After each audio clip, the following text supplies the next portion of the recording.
Bonjour à tous, bonjour mes amis et bienvenue dans cette nouvelle émission qui donne la parole aux explorateurs de conscience. Et j'ai l'immense plaisir d'avoir aujourd'hui à mes côtés Philippe Bobola, que vous connaissez tous et que je connais depuis pas mal d'années et dont j'apprécie le travail et les talents. Bonjour Philippe. Bonjour Luc. Alors, je vais tenter une présentation de Philippe Bobola et je peux vous dire que ça n'a pas été très simple de la faire, mais je vais me lancer. Je vais me lancer. Alors, Philippe, tu as commencé par un doctorat en physique et tu as enchaîné avec la biologie, avec l'anthropologie, la psychanalyse et le coaching. Tout ça t'a amené à te passionner pour des sujets très variés comme le temps, la spiritualité, l'étude des religions, dont tu parles aussi de l'unité spirituelle que tu prônes pour le futur, le chamanisme, pour ne citer que quelques-uns de tes nombreux centres d'intérêt. Tout ce parcours t'a permis de comprendre le monde de la matière et du vivant, ce qui n'est pas un simple, ce qui n'est pas tout simple, mais aussi de prendre conscience, notamment lors de tes séjours chez les peuples premiers, que les croyances occidentales sont souvent erronées. Tu nous en parleras. Tu as été aussi enseignant, enseignant dans diverses universités, Paris 6, Paris 7, Créteil, etc. Tu es également le créateur du diplôme universitaire d'anthropologie médicale à l'université Kremlin-Bicêtre. Et on peut continuer comme ça en disant que tu es conférencier, que tu es auteur de nombreuses publications et que aujourd'hui, que tu transmets tes connaissances que je dirais pluridisciplinaires à travers des enseignements comme l'unité du savoir, dont tu nous parleras certainement à la fin de cette vidéo, des consultations individuelles qu'on peut retrouver sur ton site et sur ta page YouTube qui sont indiquées dans la présentation en dessous de cette vidéo. Est-ce que j'ai oublié quelque chose, Philippe? Ah non, non, c'est parfait. Bravo. Oh, oh, merci. Alors, je te propose de commencer fort. Oui, allons-y. Allez, on va commencer fort. La chute de l'Occident. Nous sommes en train de connaître une chute vertigineuse de l'Occident, une chute de la vision d'un Occident expansionniste, d'un Occident dominateur, et on est en train de développer un monde multipolaire, et puis aussi, et tu pourrais nous en parler, de nouveaux paradigmes. Qu'est-ce que tu penses de tout ça? C'est sûr qu'actuellement, on vit une déconstruction de l'Occident. Déjà, pour les citoyens, ils se rendent compte qu'on n'a jamais vraiment été en démocratie. La démocratie participative a été l'opportunité de la cooptation d'une classe qu'on appelle les élites, qui ont pris le pouvoir. On s'aperçoit également qu'on est en Absurdistan, notamment avec le réchauffement climatique. Voilà, c'est-à-dire que c'est une façon aussi d'enfermer les citoyens, parce que nous sommes faits de carbone, le gaz carbonique est imputé dans le réchauffement climatique, et donc en portant haro sur le carbone, eh bien c'est le vivant qui est attaqué d'une certaine façon. Alors on s'aperçoit alors, on le savait déjà, mais on est en train de le vivre. Il est plus difficile de déconstruire un atome que de pulvériser un préjugé, une croyance, disait Einstein, et c'est exactement ce qu'on est en train de vivre. Au-delà de ça, effectivement, on s'aperçoit que dans tous les domaines de la société, il y a un écroulement. Je pense à la pédagogie, que ça soit à la maternelle, au lycée, au collège, à l'université, que ça soit l'économie, évidemment, qui est malmenée actuellement. Que ça soit également la géopolitique, effectivement, l'Occident est malmené.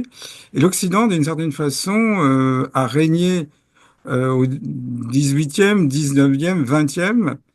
Et au début du 20e siècle, elle est en train de s'écrouler.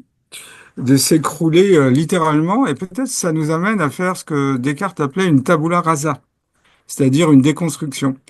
Alors, on va prendre différents thèmes où, effectivement, les nouvelles technologies, notamment l'intelligence artificielle, nous amènent à reconsidérer notre pédagogie.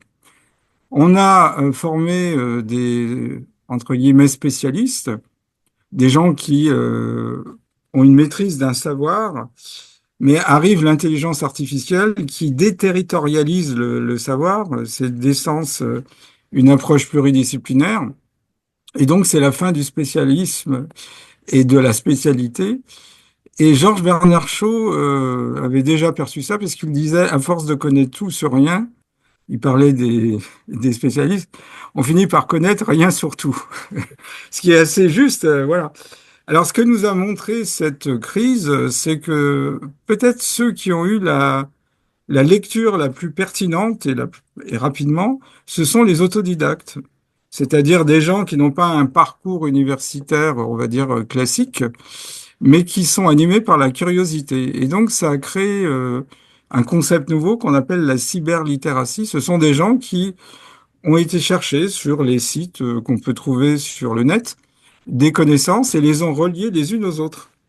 Et donc, c'est l'étymologie d'intelligence, ça vient du latin interlegere, ça veut dire relier les choses les unes aux autres, c'est évidemment résoudre des difficultés, s'adapter à des situations nouvelles et donner sens à ce qu'on vit. Donc, nos spécialistes ont été moins armés que les autodidactes pour pouvoir lire le monde. Bon, j'ai dans mes relations des gens qui ont toutes les options avec les vides teintés, normalien, agrégé, docteur dans une discipline. Et puis, il y a Monsieur Robert, au 58, oui, il n'a même pas le certificat d'études, mais c'est un homme curieux. Et donc, il n'a pas d'autocensure et il avait une lecture de la situation qui était fort supérieur à des amis qui pourtant sont hyper spécialisés, certains ont plusieurs doctorats. Donc ça a montré les limites de la spécialité. Donc on rentre dans une période où l'être humain, s'il est monodisciplinaire, il risque d'être battu par l'intelligence artificielle. Donc on s'aperçoit que déjà les joueurs d'échecs, on pense à Garry Kasparov en 98, ou Lee Sedol pour le Go, peut-être les médecins, toutes les professions risquent d'être impactées par cette intelligence artificielle qui nous amène à rechercher ce qui fait la spécificité de l'être humain. Et donc, le docteur Laurent Alexandre, comme on dit, le bon docteur Laurent Alexandre, disait que dans les entretiens d'embauche à venir, on demandera aux prétendants qu'est-ce qui peut apporter de plus que l'intelligence artificielle ou les robots. Donc, je pense que c'est l'intuition. C'est-à-dire, on a développé, et c'était adapté au 18e, 19e, 20e, des spécialistes qui étaient entraînés à une analyse de la situation. Donc, c'est une approche analytique. Et ce qu'il faut, c'est une approche intuitive. Et donc là, ça va nous amener à retrouver ce qui fait l'essence de l'être humain. Ce n'est plus la mémoire. Donc, effectivement, par exemple, si on prend ton domaine, la médecine, je pense pas qu'on sélectionnera les médecins s'il en reste encore par un excès de mémoire, puisque effectivement, l'intelligence artificielle le fait. Alors, évidemment, comme toute technologie, c'est Janus. C'est-à-dire, il y a toujours un bon côté, un mauvais côté. Bon, j'aurais tendance à dire que si ceux qui développent cette technologie sont du mauvais côté, ils amèneront la technologie du mauvais côté. Voilà, bon, on voit bien que le GAFAM, Google, Apple, Facebook, Microsoft ou les autres géants du net, bah, sont des gens qui veulent avoir un pouvoir et c'est une mainmise sur l'humanité. Alors, si je prends les gens de ma génération, on est la même génération, bah, j'ai été entraîné au calcul mental et je m'étais entraîné, j'étais assez bon à calculer mentalement. Maintenant, avec l'arrivée de la calculette, puis maintenant là on trouve la calculette sur le portable, bah, je n'ai plus la capacité que j'avais avant. Si je compare mes capacités actuelles à celles que j'avais avant, je suis en dyscalculie. Et ce qui m'inquiète un peu, c'est que les jeunes générations sont en train de perdre la mémoire puisque il y a le téléphone qui a un prolongement du cerveau. Donc, faut faire attention que l'intelligence artificielle ne soit pas un prolongement de notre cerveau et que notre cerveau subisse ce que les physiologistes appellent une involution par non-utilisation. Tout le monde sait que si à un moment donné on est alité pendant plusieurs semaines, bah, on va avoir une fonte musculaire, une fonte osseuse et ça sera plus difficile de remarcher. Il faudra à nouveau s'entraîner. Donc, c'est vrai que ça, c'est assez intéressant parce qu'on retrouve les sociétés de l'Antiquité, en particulier la Grèce où il y avait la Pythie. Maintenant, la Pythie, ça sera l'intelligence artificielle. Et donc, petite réflexion, si notre influx nerveux, c'est 100 mètres par seconde, 400 km à l'heure, et on nous annonce des ordinateurs de plus en plus performants, des ordinateurs quantiques, en supposant qu'ils fasse circuler l'information à un tiers de la vitesse de la lumière, 100 000 km à la seconde, il y a un rapport, on va dire, 1 million. Donc ce qui va être posé à l'humanité, c'est quand même un enjeu important. Est-ce que l'humanité veut garder son humaine nature au risque d'être dépassée par la technologie, ou bien on va devoir être hissé au rang de ces nouvelles technologies? Alors ça me fait penser à deux auteurs de science-fiction phares. Isaac Asimov, un des représentants de la hard science-fiction, docteur en biochimie, il a enseigné la biochimie, etc., qui lui pensait que les robots allaient être hissés au niveau des humains. Et Philippe Cadic, qui lui a été dans un autre courant, pensait que l'être humain allait être abaissé au rang de robot. Et donc on va voir si effectivement l'infosphère qui est de plus en plus rapide vis-à-vis de laquelle on doit s'adapter. Donc, si on est dans un schéma strictement darwinien, on doit s'adapter à une information qui est vitesse éternellement vitesse, accélération éternellement accélération. Donc, c'est quand même un enjeu de taille. Donc, évidemment, il faut développer une nouvelle pédagogie de l'intuition. Je pense aussi que le fait d'être plongé dans la pluridisciplinarité va amener des disciplines à évoluer. Puisque, par exemple, si on prend la biophysique, c'était la rencontre de la biologie et de la physique, mais la physique classique a un petit peu été orientée vers la biologie, mais pas la physique quantique. Donc, on a une biophysique tout à fait classique. Et il y a beaucoup de disciplines qui ont été issues d'un croisement. Par exemple, l'ethnomusicologie, c'est le croisement de l'ethnologie et la musique. L'ethnozoologie, c'est le croisement de l'ethnologie et la zoologie. Donc, on verra comment ça va se mettre en place. Mais effectivement, peut-être qu'on n'ira plus à l'université si on fait un peu de futurologie. Peut-être que l'étudiant aura la possibilité de choisir son enseignant. On lui demandera s'il veut un enseignant avec les cheveux gris comme nous, ou au contraire jeune, un accent amusant, un homme, une femme, voilà. Donc on nous vendra ça en disant que finalement c'est mieux pour l'étudiant parce qu'on sait qu'il y a une part affective dans tout apprentissage et donc si on a un enseignant qui correspond à nos critères, on apprendra plus facilement. Mais le danger évidemment, c'est que on ait une involution de notre cerveau par non-utilisation et que chaque internaute devienne une synapse d'un cerveau géant. Et on rejoint tous les films de science-fiction qui ont eu un certain succès. Je pense aussi que dans la situation actuelle, c'est un retour à la spiritualité. Ça me rappelle une anecdote. Bon, on va en reparler dans quelques instants, si tu veux bien, Voilà. mais restons un tout petit peu sur le sujet, parce que c'est vrai que, tu vois, par exemple, pour la maladie d'Alzheimer, on dit bien qu'il faut se servir de son cerveau, et c'est très important, et que l'histoire toujours qu'on raconte, c'est que le cerveau ne s'use que si l'on n'en s'en sort pas. Donc c'est un Oui, peu c'est le contraire de la pile Vondaire. Ouais, c'est un peu comme les muscles, hein, c'est un peu Oui, pareil. oui, pareil. Et puis, avant de parler spiritualité, et ça, je suis content que tu abordes aussi ce sujet, mais restons un tout petit peu sur la notion de l'IA qui fait quand même peur dans le sens de ses capacités immenses, mais on sait aujourd'hui qu'elle est capable de mentir, de cacher un certain nombre d'informations, de cacher comment elle fonctionne. On lui donne de plus en plus de pouvoir au niveau de l'armée en particulier. On fait des robots soldats qui sont capables de tirer donc sur des humains. On fait des robots sexuels également. Donc c'est tout. Que penses-tu? Et il y a aussi la notion, et pour moi, je suis assez partisan du fait que un jour, peut-être avec l'IA quantique, etc., je suis persuadé que l'IA aura une conscience. Et elle sera très différente de celle de l'être humain, bien sûr, tout comme celle des animaux peuvent être différentes des Mhm. autres, mais elle aura aussi une conscience. Que penses-tu de tout ça et des dangers possibles de l'IA? Tu l'as un peu dit tout à l'heure en disant que Bah, c'est un outil et ça dépend de celui qui va la programmer, évidemment. oui, oui, bien sûr. Bah, effectivement, il y a une orientation dès le départ. Bah, je trouve que, comme c'est Janus, effectivement, avoir un robot qui fait le ménage, si on prend cet exemple un peu trivial, ça peut être un gain de temps. Mais évidemment, le problème de la technologie, c'est elle se développe dans un domaine donné et après elle sort de son domaine. Je prends par exemple le stylo jetable, le stylo Bic, qui a été un progrès par rapport au stylo à plume Sergent-Major que j'ai connu sur la fin. Ça a entraîné l'homme jetable ou l'employé jetable. Donc le Kleenex, pareil. Donc faut faire attention parce que la technologie, elle a tendance à prendre le pouvoir puisque son mot d'ordre, c'est pas la réflexion, c'est le côté pratique, utile et rapide. Donc Et voilà. et aussi le business que ça rapporte. Eh ben bien sûr, bah, ça c'est toujours, mais il y aura toujours du business que ça rapporte, mais c'est des changements profonds de la civilisation. Par exemple, quand est arrivée l'imprimerie, la galaxie Gutenberg, pour reprendre l'expression de Marshall McLuhan, Herbert Marshall McLuhan, qui a écrit un superbe ouvrage, La galaxie Gutenberg, il montre comment ça a profondément changé l'évolution de l'humanité. Et il arrive à la conclusion que le plus important, c'est pas tellement le message qui est véhiculé, mais plutôt le véhicule, le vecteur du message. Medium is message, disait-il.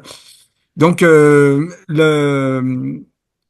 avoir du temps libre, pourquoi? C'est toute si on peut plus travailler, parce qu'effectivement, ce qu'il faut voir, c'est que l'économie a toujours été basée sur un capital, K, depuis les travaux de Karl Marx, les travailleurs, et puis les innovations technologiques. Et il y a une fonction en économie qu'on appelle la fonction de Cobb-Douglas qui joue avec le capital, la masse salariale et l'innovation. Mais on n'a plus besoin de masse salariale puisqu'il y a les robots. Vous voyez ce que je veux dire? Donc, ça va entraîner un changement dans l'économie parce que Mais tu sais, excuse-moi de t'interrompre parce que tu dis, OK, ça va développer du temps libre s'il y a les robots. Mais moi, j'ai connu, et tu l'as connu aussi, l'arrivée on nous montrait l'an 2000 quand on était gamin. On nous montrait l'an 2000 comme étant un paradis où il y aurait des machines qui feraient tout. Et on nous disait, mais ça va être génial les machines parce que comme il y aura des machines dans les entreprises, les ouvriers auront moins besoin de travailler. Mais comme les machines feront une partie du travail, l'entreprise gagnera pareil et les ouvriers, même s'ils travaillent moins, seront payés pareil. En fait, c'est pas du tout fait pas comme ça. C'est que quand les machines se sont imposées, les ouvriers se sont retrouvés au chômage. Et c'est ce qui est en train de se dérouler là devant ah, nos yeux avec ah oui, oui, avec quand je disais l'IA. du temps libre pour quoi faire, c'est un peu ironique, hein, parce que s'il n'y a plus de travail, voilà. C'est d'où Et vous voyez, c'est il ce y a qu'on une retrouve cascade de d'ailleurs sur compétences. Moi, la j'aime vision. bien avoir une approche systémique, c'est-à-dire s'il y a plus de travail, donc on est obligé d'avoir un revenu universel. Donc Voilà. le revenu universel doit être financé. Donc est-ce qu'on va nationaliser nos propriétés privées, qui va le financer? Et à partir de là, on devient employé de l'État. Vous voyez ce que je veux dire? Et donc la main qui donne est supérieure à la main Dépendant de qui reçoit. l'État. Dépendant de l'État. Voilà. Donc, je dirais que par essence, la technologie est Janus, mais ça dépend comment elle est orientée, et donc elle semble orientée dans une certaine direction. Alors, on s'aperçoit également, par exemple, que les corps professionnels risquent d'être impactés. Alors, certains y échapperont, parce que le robot, par exemple, tout ce qui est manuel, pour l'instant, on n'a pas une dextérité pour l'instant. Pour Mais par l'instant. exemple, on sait que on va réduire le nombre de médecins, les pharmaciens sont plus vraiment utiles. On a des robots maintenant qui peuvent scanner une ordonnance et aller chercher le médicament à délivrer. Donc on le recevra par drone, vous voyez. On n'ira peut-être plus voir Amazon le y médecin. travaille déjà. Amazon y travaille déjà pour les livraisons par drone. Oui, c'est ça. Donc ça va se généraliser, évidemment. Donc contrairement aux autres révolutions industrielles, on a connu la première révolution industrielle, c'est la révolution de la chaleur, la thermodynamique. On a compris qu'on pouvait transformer la chaleur en travail. Après, il y a eu la révolution de l'électricité. Puis après, il y a eu la révolution de l'informatique et de l'information. Et puis maintenant, on a la révolution industrielle 4.0, où effectivement, on est en compétition avec des robots, avec des intelligences artificielles. Donc, tous les corps professionnels risquent d'être impactés, contrairement aux autres révolutions industrielles où les moins qualifiés étaient touchés. Ouais. Donc, actuellement, par exemple, c'était amusant, dans un congrès de psychanalyse, il y avait un collègue qui disait qu'il avait reçu un patient qui était persuadé que sa femme le trompait parce qu'elle passait des heures sur Internet. Donc, effectivement, il a fait son enquête. En fin de compte, elle était avec une intelligence artificielle. Et l'intelligence artificielle, elle peut être personnalisée. Donc, à force de parler, on sait très bien, ChatGPT garde en mémoire, donc ça s'affine. Et donc, on a vraiment l'impression d'avoir un être humain qui nous comprend parfois mieux que notre compagnon, notre mari, notre femme. Donc, il y a une application déjà qui s'appelle Woobot où on peut à n'importe quelle heure téléphoner à une intelligence artificielle qui a retenu les précédentes discussions, qui peut vraiment faire allusion à nos événements de vie. Et donc, c'est vraiment personnalisé. Et c'est un Et phénomène donc, qu'on retrouve beaucoup chez les adolescents actuellement, parce que le,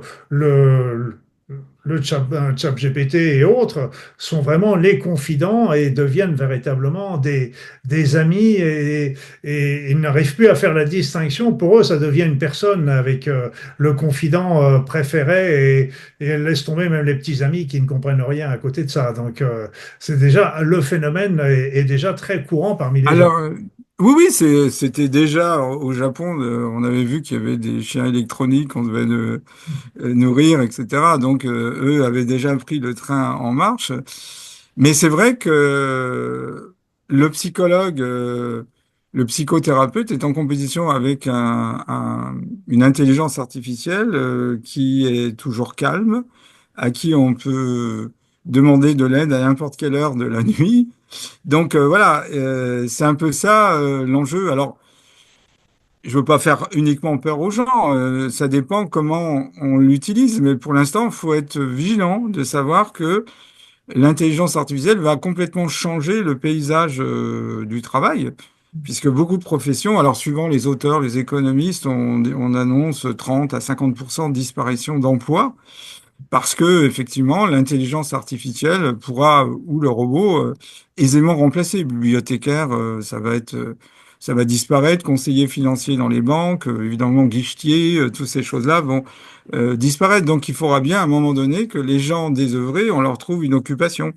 Donc, si on écoute des théoriciens du Forum économique mondial, Yuval Noah Harari, il nous prédit un monde où les gens resteront chez eux à regarder Netflix, peut-être dans les, les univers multiples, voilà, les multivers Oui, c'est ça, et ou le mégavert aussi. le mégavers, voilà. Voilà, parce que là, Donc, alors, tout l'enjeu, et c'est ça qui est intéressant, je trouve, on vit des moments essentiels sans s'en rendre compte. c'est un Bah, grand c'est tournant. Ouais. soit on garde notre humaine nature avec, j'allais dire, les atouts et les inconvénients de notre humaine nature, c'est-à-dire la mortalité. Hein, on nous annonce l'immortalité. Euh, et à ce moment-là, on apprécie le contact humain ou on reste dans un monde narcissique où on aura chacun un robot assigné à nos tâches personnelles et une intelligence artificielle pour nous écouter. Et Et donc, tu sais que j'ai pas mal travaillé aussi sur sur le développement de la prolongation de la vie en bonne santé. Alors, tu sais, après ça, ça a été le mhm, rajeunissement, et puis après ça, ça a été l'immortalité dont tu parles. Mais on posait la question aux personnes, OK, vous avez 60, 70 ans, 80 ans, vous voulez vivre 20 ans, 30 ans, 40 ans de plus. Mais qu'est-ce que vous voulez en faire de ces années? Et là, c'était le grand silence, parce que tout le monde le voulait, mais personne n'avait trop réfléchi à ce qu'il voulait en faire de ce temps. Et pour rejoindre un petit oui, peu un autre mot que tu as dit et qui m'a fait très plaisir, c'était le développement de notre intuition. Parce qu'en fait, je pense que même par rapport, même si on est prévisible avec les algorithmes et tout ça, j'avais lu un une interview faite par un prix Nobel, et lui disait bien que ses découvertes, il les faisait d'abord par l'intuition et après ça, il allait les prouver scientifiquement. Mais j'ai trouvé ça intéressant que l'intuition rentre dans le scientifique, et, alors qu'on est toujours en train de prôner le scientifique pur et dur. Et c'est souvent ce petit éclat de génie qui fait que la personne va découvrir quelque chose d'extraordinaire. oui. Alors, c'est ce qui fait la différence entre un découvreur et un ingénieur. On peut être un excellent ingénieur, mais c'est souvent les cultures annexes à notre profession qui vont nous amener à découvrir quelque chose d'inattendu. D'ailleurs, sinon, on essaie de trouver ce qu'on a déjà pressenti. Voilà, donc on n'est pas vraiment des chercheurs. Je me souviens, il y a quelques années, c'était encore une époque où on faisait venir sur le journal de TF1, c'était Patrick Poivre d'Arvor, les récompensés du prix Nobel. Et donc Gerbenic a reçu le prix Nobel de physique pour la découverte du microscope à effet tunnel. Patrick Poivre d'Arvor lui avait demandé, mais comment vous avez eu cette idée géniale? Il a réfléchi quelques secondes et il a dit, parce que je n'y connaissais rien. C'est-à-dire que il s'est autorisé ce qu'un spécialiste ne serait pas autorisé. Alors évidemment, il avait un métier, vous voyez, il était physicien, mais il est arrivé dans un domaine qui était étranger à sa spécialité et donc il a osé ce que les autres n'osaient pas. Moi, Ouais. ça m'est, bon, voilà, j'ai vu ça à différentes reprises. Des fois, quand on lit qu'une équation n'est pas intégrable et on n'a pas fait attention, on arrive à la faire. Ils ne savaient pas, ils ne savaient Ouais. pas que Je c'était savais pas que impossible. c'était impossible, alors il l'a fait. Voilà. Donc c'était. Voilà, et donc c'est souvent le fait d'avoir des réflexions. Il y a des experts étrangers dans les hôpitaux anglais. On fait venir un menuisier, on fait venir un boulanger, et donc ils sont totalement étrangers au domaine médical. Et ils vont avoir des réflexions de bon sens en disant, bah tiens, pourquoi les malades, le repas est servi si tôt? Peut-être qu'ils sont pas faim, vous voyez. Tiens, pourquoi on les réveille aussitôt? Ils sont quand même en phase de récupération, etc. Donc, à force de baigner dans un milieu, on finit par s'auto-censurer, on se pose plus les bonnes questions. Et donc, c'est ça qui est intéressant, c'est-à-dire, voilà. Alors, l'intuition, effectivement, est un moteur, hein, c'est le terrain de germination scientifique, disait Einstein. Et avant qu'on ait une idée qu'on va, si on est théoricien, exprimer sous forme d'équation ou d'expérience, c'est d'abord l'intuition. Bah, il y a un exemple célèbre, c'est Claude Bernard. Claude Bernard, le père de la physiologie, le père de la médecine expérimentale, on avait déduit qu'il n'était pas un physiologiste, mais la physiologie. Si on regarde son CV, c'est assez impressionnant. Il est connu, entre autres, pour avoir découvert la fonction glycogénique du foie. À l'époque, on ne savait pas à quoi servait le foie, donc le foie a de multiples fonctions, mais parmi une de ces fonctions, il stocke le sucre sous forme de glycogène, et donc le stock de sucre est utilisé si besoin. Et on va découper le glycogène, qui est un polymère, c'est-à-dire des molécules de sucre associées les unes aux autres par des liaisons. Et donc, il faut savoir que Claude Bernard avait fait un mariage malheureux, ça arrive, sa femme était contre l'expérimentation animale, et ses deux filles aussi. Donc, il vivait un enfer chez lui, et donc il s'échappait du foyer familial. Son laboratoire était rue Saint-André-des-Arts à Paris, et un jour qu'il avait travaillé toute la nuit, pour échapper à son enfer conjugal, il doit donner un cours à la Sorbonne et il traverse la grande galerie, dite Claude Bernard depuis, et puis en avançant, il voit un tas de viande au loin sans vraiment savoir à quoi correspondait ce tas de viande. Et son humeur oniro, comment dirais-je, poétique, probablement due à la fatigue, lui fait penser au sucre. Alors certains diront qu'il avait peut-être un manque de sucre, il était en hypoglycémie, et puis quand il s'est rapproché, il a vu que c'était un tas de foie, plaisanterie de Caravin, et il a associé le foie et le sucre, mais il l'a pas découvert de façon analytique. Voilà. Et donc, le foie, le sucre, dès son cours fini, il va il revient à son laboratoire et il montre que effectivement, il y a du sucre dans le foie. Et c'est comme ça qu'il a découvert la fonction glycogénique du foie. D'ailleurs, quand on est fatigué, on a moins de d'autocensure. Et donc souvent, il y a des idées qui émergent.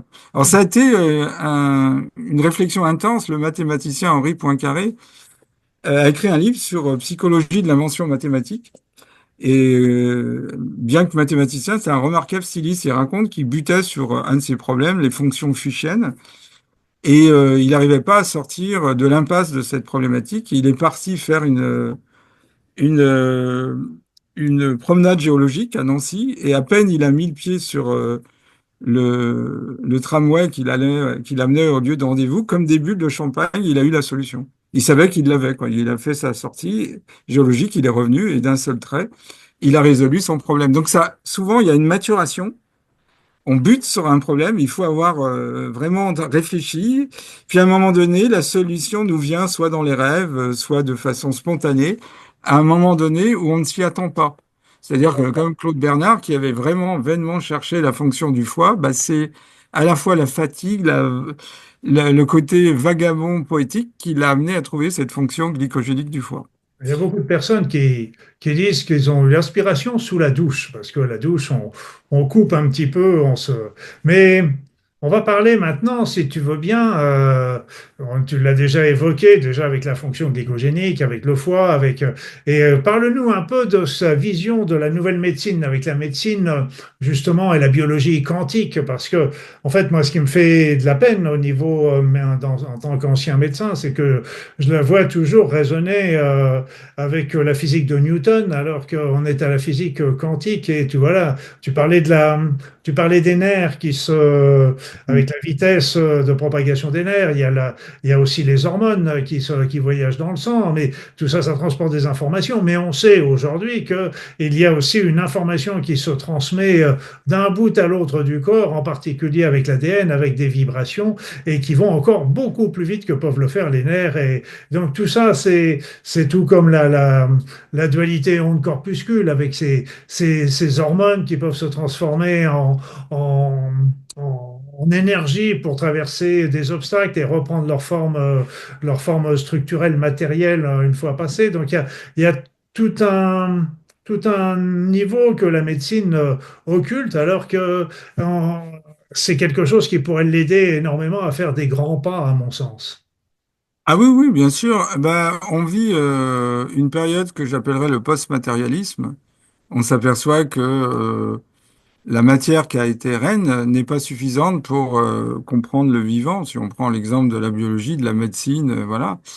Euh, on a à peu près 25 000 gènes et une drosophile à peu près 24 000 gènes. Donc on voit bien que la quantité de matière génétique n'entraîne pas forcément un lien de causalité avec la complexité. On sait que, par exemple, vous avez certaines amibes qui ont 2 fois plus de gènes que le génome humain. Amoebia dubia, par exemple, qui est le record. Les plantes ont en moyenne 50 fois plus de gènes que nous.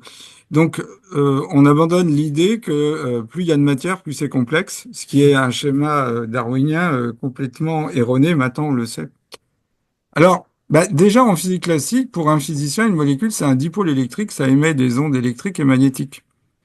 Mais effectivement, la physique quantique a été plus loin en montrant que, contrairement à la physique classique où la matière et les ondes, les vibrations, la lumière sont incompatibles, c'est la raison pour laquelle il y a la mécanique qui décrit comment les objets matériels se déplacent. La mécanique céleste décrit le mouvement des planètes. Et puis, d'un autre côté, vous avez l'optique qui décrit un être immatériel qui est la lumière et qui peut interagir avec la matière de différentes façons. La lumière peut être réfléchie, diffusée, diffractée, absorbée. Avec la physique quantique, c'est d'ailleurs un Français, Louis de Broglie, et, et j'ai eu l'occasion de le voir sur la fin de sa vie, et il expliquait qu'un jour qu'il était au théâtre, le lacet de ses chaussures s'est défait, et il a vu, vous savez, comme tous les lacets de chaussures, surtout à l'époque on avait des brodequins, il y a un petit bout en cuir. Et donc, ça flottait dans l'air. Le bout de cuir lui a fait penser à une particule et à une onde associée. Et comme c'était un bon théoricien, ben, il a fini par trouver l'équation qui associe à un objet microscopique, un objet quantique. Alors, j'appelle objet quantique une particule qui est plus petite qu'un atome, une molécule. Maintenant, on commence à envisager que des cellules auraient une dimension vibratoire qui est associée à la vibration matérielle. Et on s'est rendu compte que plus l'objet est petit, plus on exacerbe sa dimension vibratoire. Donc, effectivement, on s'aperçoit que c'est un pan très important. Par exemple, je reprends, on sait que le Bombyx mori, le papillon du ver à soie, la femelle envoie des phéromones, c'est-à-dire des hormones, des molécules qui sont expulsées à l'extérieur du corps de la femelle. Et jusqu'à 15 km, un mâle peut recevoir l'information, rejoindre la femelle et se reproduire. Alors, si on réfléchit, vous voyez, ça tient pas la route parce que la vision officielle, c'est que dans les antennes du papillon mâle et femelle, il y a des pores, des trous qu'on appelle les pores sensillaires et qui sont d'une dizaine de nanomètres. La taille d'une molécule, c'est de l'ordre du nanomètre. Donc, il faudrait que la molécule diluée dans des millions de mètres cubes d'air on se demande si le vent est contraire, aille se loger dans les pores sensillaires. C'est comme si on demandait à un tireur à l'arc les yeux bandés de mettre sa flèche dans le mille à des milliers de kilomètres. Donc, ça tient pas la route. Et finalement, Callahan, qui est un biologiste et naturaliste, est arrivé à la conclusion que les antennes du papillon, mâle et femelle, le Bombyx mori, ont des qualités d'émetteurs et de récepteurs. C'est la même chose, par exemple, en endocrinologie. Une glande émet une hormone, elle est véhiculée par le sang, mais comment elle va aller rejoindre le tissu cible? Il faut bien qu'il y ait un téléguidage. Donc officiellement, c'est le mouvement brownien qu'on compare souvent au mouvement des alcooliques, qui n'est jamais un mouvement en ligne droite, mais en ligne brisée, qui amène l'hormone véhiculée dans le sang, dans les 5-6 litres de sang, à rejoindre un organe cible. Si ça se passait comme ça serait trop lent. Et d'ailleurs, Leninger, qui fut un remarquable pédagogue, puisqu'il a écrit un ouvrage qui a fait date, que tous les étudiants de biochimie connaissaient, avait constaté que le temps nécessaire in vitro pour qu'une hormone aille rejoindre son récepteur, d'une façon générale, on dit un ligand qui aille rejoindre son récepteur, était 10 fois plus long que dans le corps. Et donc, le corps, tout le système circulatoire, joue le rôle de condensateur. Les globules rouges ne sont pas uniquement véhiculés par le sang et obéissent aux lois de la mécanique des fluides, physique classique, mais sont magnétoportés. Donc, on a une magnétoportation qui vient s'ajouter à la mécanique des fluides. Donc, on commence à se rendre compte que les molécules ont une dimension vibratoire, que cette dimension vibratoire téléguide la molécule, en l'occurrence l'hormone, et le récepteur lui aussi, il y a une espèce de résonance, comme un missile qui serait programmé pour aller rejoindre sa cible. Alors effectivement, ça semble un petit peu étrange pour les gens qui n'ont pas vraiment réfléchi au sujet, mais quand vous allumez votre télé, c'est bien à distance, pour votre voiture, c'est bien à distance, et donc vous ratez pas votre cible. Donc il y a bien une dimension vibratoire. Alors évidemment, si on au départ, on se dit, bah, l'atome, il est onde et corpuscule. Après, les molécules sont ondes et corpuscules. Vous voyez, c'est le et qui est important. C'est pas ou, mais et. Donc, c'est inclusif. Puis après, si on réfléchit, bah, les cellules sont faites de biomolécules, c'est-à-dire des sucres, des protéines, des acides gras et même des mélanges, des lipoprotéines, c'est-à-dire d'un mélange de gras et de protéines ou des glycoprotéines. Et toutes ces molécules ont une double dimension onde et corpuscule. Donc, à partir du moment on comprend ça, on imagine mal comment, en passant des molécules, même des biomolécules aux cellules, ça disparaisse. Bah, à ce moment-là, les tissus et les organes ont cette dimension double, onde et corpuscule. Donc, ça veut dire que des organes aux tissus, des tissus aux cellules, des cellules aux molécules et des molécules aux atomes, et même les constituants, bah, il y a toujours cette double dimension qui est une dimension ondulatoire et corpusculaire. Donc, de là, à partir de là, on ouvre un pan qui a donné lieu à de nombreuses polémiques, la chromothérapie, est-ce qu'on peut soigner par des couleurs, par des ondes? Bah, la réponse est oui, puisque le vivant ayant une dimension vibratoire, on peut très bien envisager que la vibration soigne la vibration. On peut envisager qu'un magnétiseur, lui, il émet des ondes, c'est des champs magnétiques, donc là aussi, on comprend que ça puisse agir. Et puis on pourrait multiplier les exemples. Les aiguilles d'acupuncture qui sont faites de deux métaux, on sait que quand vous mettez deux métaux dans de l'eau salée, il y a un courant électrique.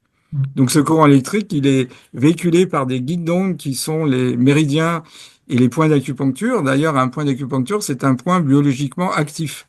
Alors on l'a démontré, le premier c'est Reinhold Woll, qui était un médecin autrichien, puis après les appareils se sont développés.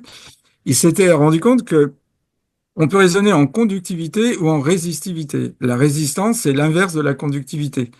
Plus un élément est conducteur et moins il est résistant, ou plus il est résistant et moins il est conducteur. Donc si on raisonne en résistance, en dehors du point d'acupuncture, on a 3 millions de ohms. L'ohm, c'est l'unité pour mesurer la résistance. Et sur un point d'acupuncture, c'est 10 000 ohms. Donc ça veut dire que le point d'acupuncteur est beaucoup plus conducteur que en dehors du point d'acupuncture. Donc à partir de là, ça ouvre un pan. On sait que quand on pique un point d'acupuncture, il y a des champs. Donc il y a plein de Oui, d'énergie. parce on a aussi des appareils qui nous permettent de repérer les points. Et moi, j'étais acupuncteur autrefois et en fait, je me suis aperçu que les énergies, les pensées qu'on pouvait avoir en tant que praticiens étaient comme si ces petites aiguilles qui étaient plantées aussi dans le corps du patient étaient des émetteurs-récepteurs, mais aussi récepteurs des énergies qu'on pouvait Ah, envoyer, des énergies positives. Et ça rejoint aussi les travaux qui avaient été repris par Luc Montagnier à la fin de sa vie sur parce que tu parles des couleurs, mais il y a aussi des choses extraordinaires avec la musique, avec ah oui, oui, oui, la c'est 432 un. Hz, etc. Et aussi les ondes électromagnétiques qui ont montré, par exemple, que selon leur fréquence, pouvaient déclencher des maladies, mais aussi pouvaient les soigner. Je ne dis pas forcément les guérir, c'est à voir, c'est à suivre, mais c'est tout un pan de la médecine qui est en train de se développer, parce que là, tout ce que tu as dit est très intéressant et très important. Tu montres les bases, mais il faut comprendre aussi pour les personnes qui nous écoutent que tout ça, ça va avoir des conséquences importantes du côté de la pratique médicale. Quelque part, il n'y aura plus forcément besoin de transmettre les médicaments sous forme pondérale en les Général, oui, bien et sûr. on pourra les transmettre d'une autre manière. Et il y en a beaucoup qui travaillent dessus déjà aujourd'hui, Ah oui, avec oui, la tout à fait. musique, avec les champs électromagnétiques, avec les couleurs. Ben, Non. oui, il y a un appareil, la morathérapie, qui est dû à Morel et Reich, qui ont fait de l'électroacupuncture. On envoie la vibration du médicament. Après, vous avez les systèmes C'était d'analyse non linéaire qui sont des issus des grands techniques. précurseurs, cela, Voilà, voilà, rapide. russe. Donc, si vous voulez, il y a un champ qui s'ouvre. On parle de biophotomodulation. On peut vraiment moduler les réactions chimiques par la lumière. Donc, voilà, j'ai restreint, mais on pourrait multiplier effectivement les approches qui ne seront plus uniquement basées sur la matière. C'est pour ça que je parle de post-matérialisme. D'ailleurs, un raisonnement très simple. On parlait de la dualité onde-corpuscule. Euh, une onde, c'est un sommet, un creux, un sommet, un creux. Hein. Par exemple, le courant qui nous éclaire chez nous, c'est 50 Hertz, c'est 50 sommets, 50 creux. Et un Hertz, c'est un sommet, un creux. On appelle ça aussi un cycle. Et on s'est rendu compte que ces ondes obéissaient dans le monde microphysique à une loi très simple. Vous avez une constante qui caractérise les phénomènes quantiques, on appelle la constante de Planck, H, divisée par la masse de l'objet microscopique et multipliée par sa vitesse, la vitesse à laquelle il se déplace. Vous voyez bien que plus la masse est petite et plus la longueur d'onde est grande. Donc l'homéopathie, qu'est-ce que c'est? C'est diluer, raréfier le principe actif pour exacerber le phénomène vibratoire. Et donc, effectivement, quand je parle de post-matérialisme, ça va impacter aussi la médecine. Donc, de la vision qu'on a du corps découlent les traitements. Donc, effectivement, on citait Claude Bernard, donc c'est un des conquérants d'une vision matérialiste du corps. On a commencé à comprendre qu'il y avait des organes, des tissus, des systèmes, donc ils ont fait un travail remarquable. Mais c'est une approche qui est basée sur la physique classique et pas sur la physique quantique. Donc, on s'aperçoit, par exemple, que la photosynthèse qui peut avoir des rentabilités qui frôlent les 100% chez les plantes a une description quantique. L'olfaction a une description quantique. La double hélice d'ADN a cette forme en double hélice du fait de propriétés quantiques. Même la migration des oiseaux migrateurs, la migration des oiseaux s'explique par des propriétés quantiques. Donc, progressivement, on s'aperçoit que la biologie est presque obligée de s'ouvrir à une autre physique. Alors, pour l'instant, on est encore dans la phase de résistance. Donc, c'est la théorie des châteaux forts. Dès que quelqu'un arrive venant d'une autre discipline, le pont-levis est relevé, on a les chaudrons d'huile bouillante et les archers qui tirent en disant, mais qu'est-ce qu'il vient faire? Il n'a pas le bon diplôme, etc. Mais ça durera qu'un temps.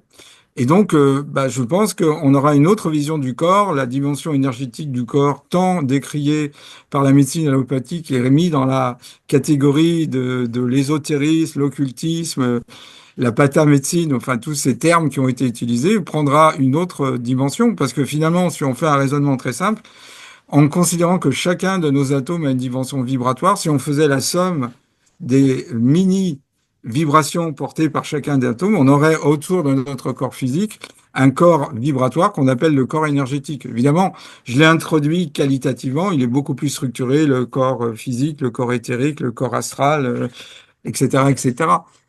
Donc, je pense que la vision du corps est en train de changer. Et en ayant une autre vision du corps, on aura d'autres façons de traiter.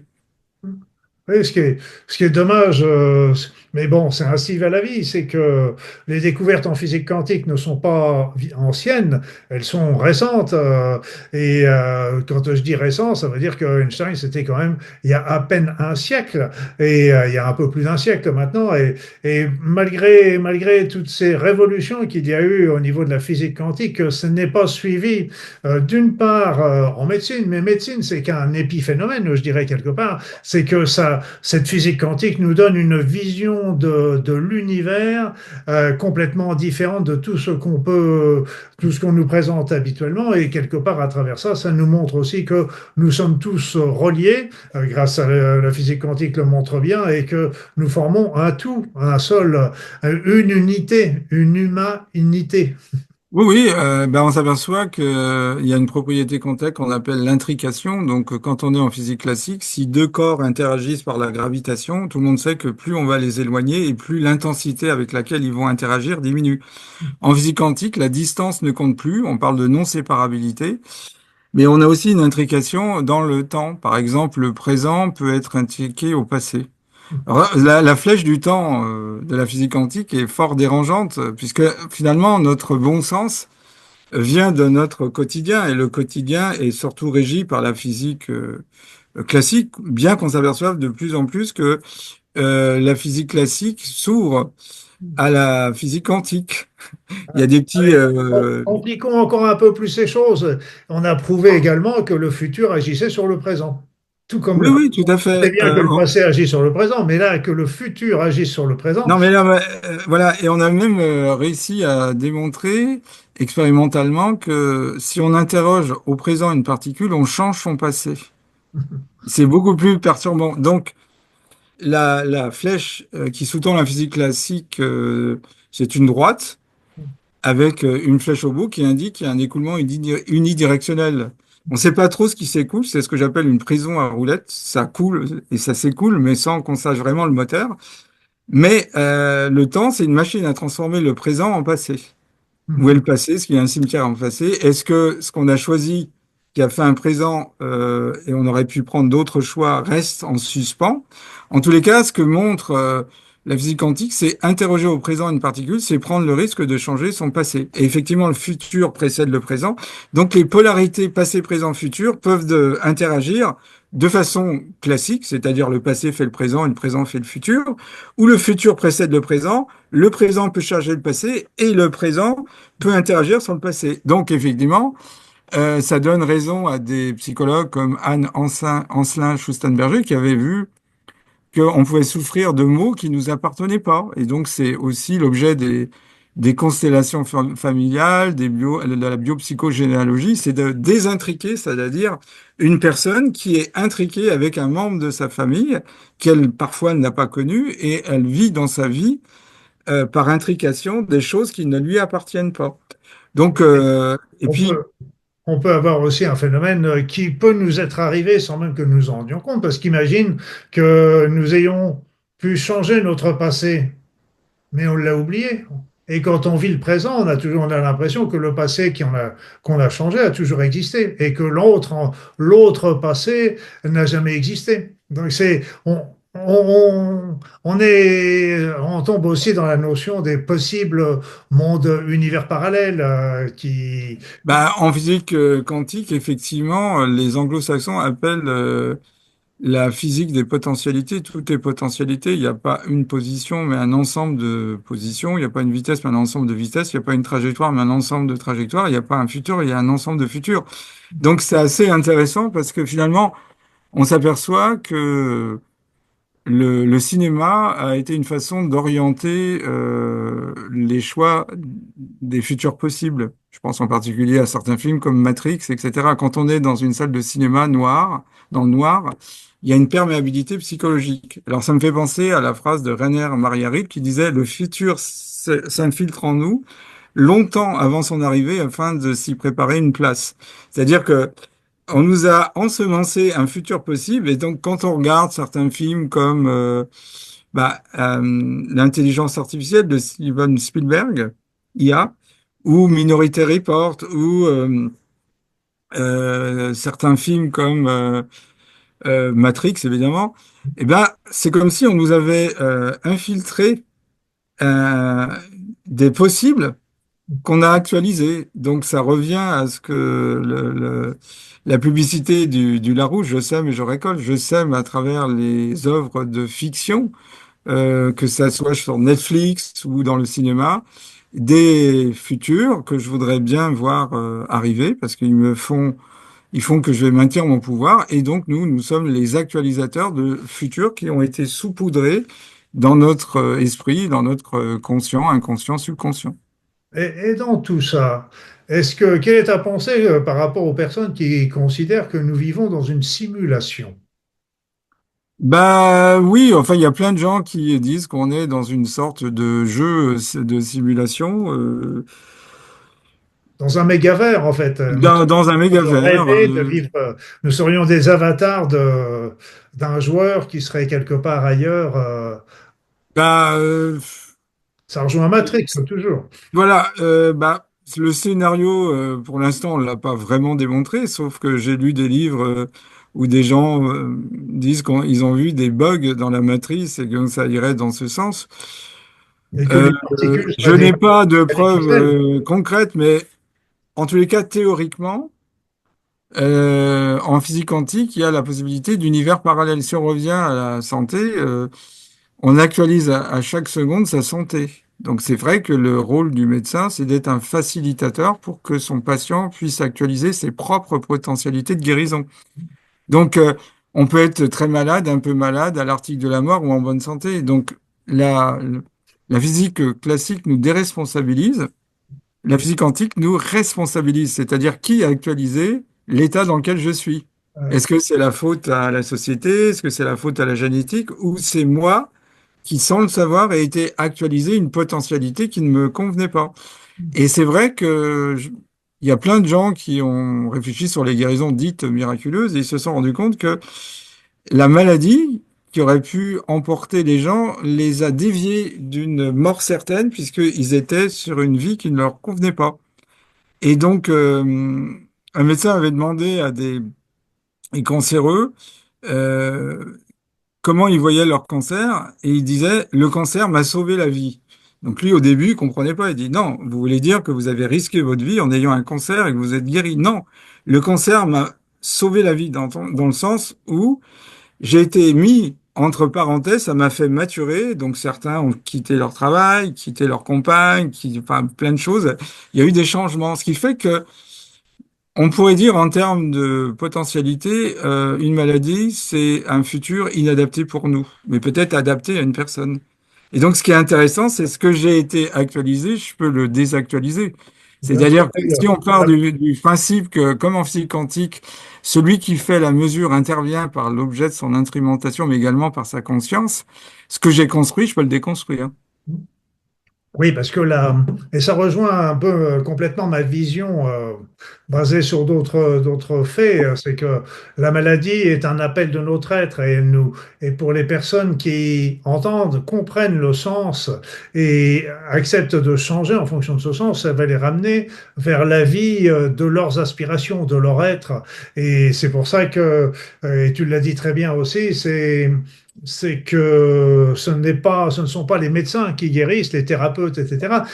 On est là pour aider les patients sur leur chemin de guérison. Mais qui est-ce qui va guérir? Qui est-ce qui fait ce chemin? C'est le patient lui-même. Mais le patient, on l'aide à trouver son chemin vers sa véritable vie qu'il a un instant oublié et que la maladie est là quelque part aussi. On peut considérer qu'il a créé ce mauvais potentiel pour justement prendre le temps d'y réfléchir et ainsi pouvoir changer s'il le désire. Oui, de façon très simple, quand notre psyché ne peut pas comprendre l'impasse dans laquelle on est, une impasse existentielle, la maladie nous met entre parenthèses et nous montre devant les yeux les aménagements que nous devons faire. Maine de Buran, le philosophe, disait, la bonne santé nous éloigne de chez nous, la maladie nous y ramène. Donc quand on est malade, on est obligé de revenir à l'intérieur de soi et là, effectivement, bah, peut-être qu'on perçoit des choses qu'on ne percevait pas tant qu'on était en bonne santé. C'est aussi un phénomène qui s'est passé au moment de la pandémie du Covid, où tout le monde s'est retrouvé enfermé chez soi, et ça, beaucoup de personnes ont commencé à réfléchir à leur existence. Est-ce que l'existence que je menais me satisfaisait, et qu'est-ce qui pourrait être quelque chose? Et alors, on va continuer d'avancer Oui, sur un allons-y. autre sujet parce que le temps passe et avec Philippe, on a tellement de choses à pouvoir échanger que c'est merveilleux. Et souvent, et ce qui est super, c'est que Philippe présente ça avec son côté scientifique, moi avec mon côté certes scientifique, mais plus médical, etc. Mais qu'est-ce que tu penses actuellement? On a parlé de la chute de l'Occident, on a parlé de l'émergence de l'IA, on a parlé du développement futur d'une nouvelle médecine qui sera obligatoire, bon an, mal an. Mais qu'est-ce que tu penses des nouvelles énergies qui arrivent sur cette planète? Bah, je pense que la Terre n'est pas un système isolé. Et donc, elle reçoit des énergies et ces énergies évoluent, notamment ce qu'on appelle les ondes de Schumann. Donc, grossièrement, donc, notre planète présente un sol, la lithosphère, qui est chargé négativement et à peu près de 80 à, allez, on va dire 680 km, vous avez une couche de l'atmosphère qu'on appelle la ionosphère. Ce qui fait qu'on est entre deux condensateurs. Alors, ce qu'on appelle un condensateur, c'est une plaque positive et une plaque négative. Donc, la plaque positive, c'est la ionosphère. Alors, c'est sphérique parce que la Terre est ronde et l'atmosphère suit la Terre, hein, pas Elle est l'effet de ronde, la la Terre? pression. Elle est ronde pour toi, la Terre? Ah oui, d'accord. Je suis rassuré, tu me rassures. On va Excuse-moi. dire il y a quand même des choses assez troublantes. On va peut-être pas aller trop loin parce qu'on est dans la décroyantisation, mais on va rester dans l'hypothèse que la Terre soit ronde et que Je ne pouvais pas le m'en sol empêcher. est chargé, comment dirais-je, négativement, la ionosphère positivement. Il y a des ondes qui vont du plus vers le moins et qui rebondissent. C'est ce qu'avait découvert Nikola Tesla, que Marconi lui a un peu subtilisé. Et donc, en permanence, c'est chargé, il peut y avoir des résonances. Et donc, on s'est rendu compte que, il y a des ondes qui circulent, qui ont des fréquences. Il y a à peu près, allez, on va dire, entre 2000 orages par minute. Et puis, ça crée des éclairs, 50 à 100 par seconde, ce qui fait 5 millions d'éclairs dans une journée. Et ça charge, ça fait des 3 milliards de kilowatts, donc c'est un condensateur bien chargé. Et donc il y a des ondes qui circulent, et comme une onde, il y a les harmoniques principales, secondaires, etc. Donc la 783, après vous avez 14, 21, 26, 33, 39. Et donc ça rebondit comme ça. Et donc ces ondes sont en train d'évoluer, et donc ça a forcément une incidence sur le vivant. Par exemple, on s'est rendu compte que quand on a envoyé les cosmonautes dans l'espace, on les a extraits de champs physiques, donc plus de champs gravité, de gravitation, plus de champs magnétiques, plus d'ondes de Schumann, et les cosmonautes souffraient de ce qu'on appelle le mal de l'espace. J'ai un peu travaillé là-dessus, à l'ESA, l'Agence spatiale européenne. Et donc, les Russes ont résolu le problème en les soumettant dans l'espace aux ondes physiques qu'on trouvait sur Terre. Et c'est ainsi que sont nées les médecines, je dis bien les médecines aérospatiales, qui ont évolué. Et donc, ça a donné tous ces appareils des Russes. Donc, effectivement, si l'énergie du cosmos change, bah, ça change aussi sur Terre. Donc, on est très dépendant de ces ondes. D'ailleurs, à la grande surprise, on a envoyé dans l'espace des œufs de salamandre et on s'est rendu compte qu'ils se développaient différemment en microgravitation. Donc, quand ils sont sur Terre, ils se développent bien. En microgravitation, c'est désorienté. Des cristaux à l'opposé se développaient mieux dans l'espace que sur Terre. Et on s'est rendu compte que la vie s'était développée avec ces champs. Donc, si la vie s'est développée avec ces champs et que ces champs évoluent, bah, ça a forcément une incidence. Alors, effectivement, on parle d'une espèce de conscience. Donc, peut-être que la Terre, symboliquement, nous demande d'avoir une conscience plus élevée que celle que nous avions avant. Et donc, il est un peu normal que, actuellement, on soit dans une sorte de chaos ou de fièvre mondiale où l'Occident est le point de l'épicentre du bouillonnement. Et là, d'ailleurs, nous vivons d'énergie, et ça, c'est encore, on peut présenter ça comme étant une belle théorie. Bon, déjà, les Chinois nous l'ont montré, les médecins indiens également avec l'Ayurveda, mais il y a aussi une étude, une expérience, une triste expérience qui avait été faite sur des lapins dans des cages plombées qui, au bout de quelques jours, une semaine ou deux, je ne sais plus, alors qu'elles étaient nourries et hydratées comme d'habitude, mouraient parce qu'elles étaient privées de ces ondes environnementales.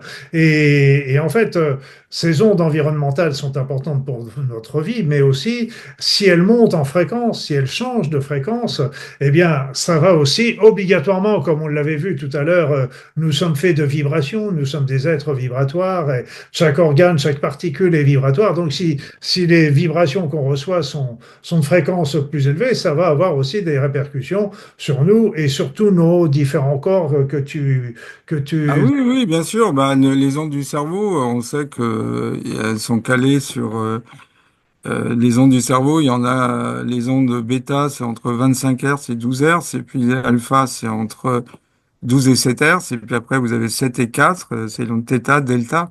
Donc le fait que la Terre augmente ces ondes de Schumann, c'est corrélé d'ailleurs à l'activité solaire, hein. Il faut savoir que depuis une vingtaine d'années, le système solaire est en pleine ébullition.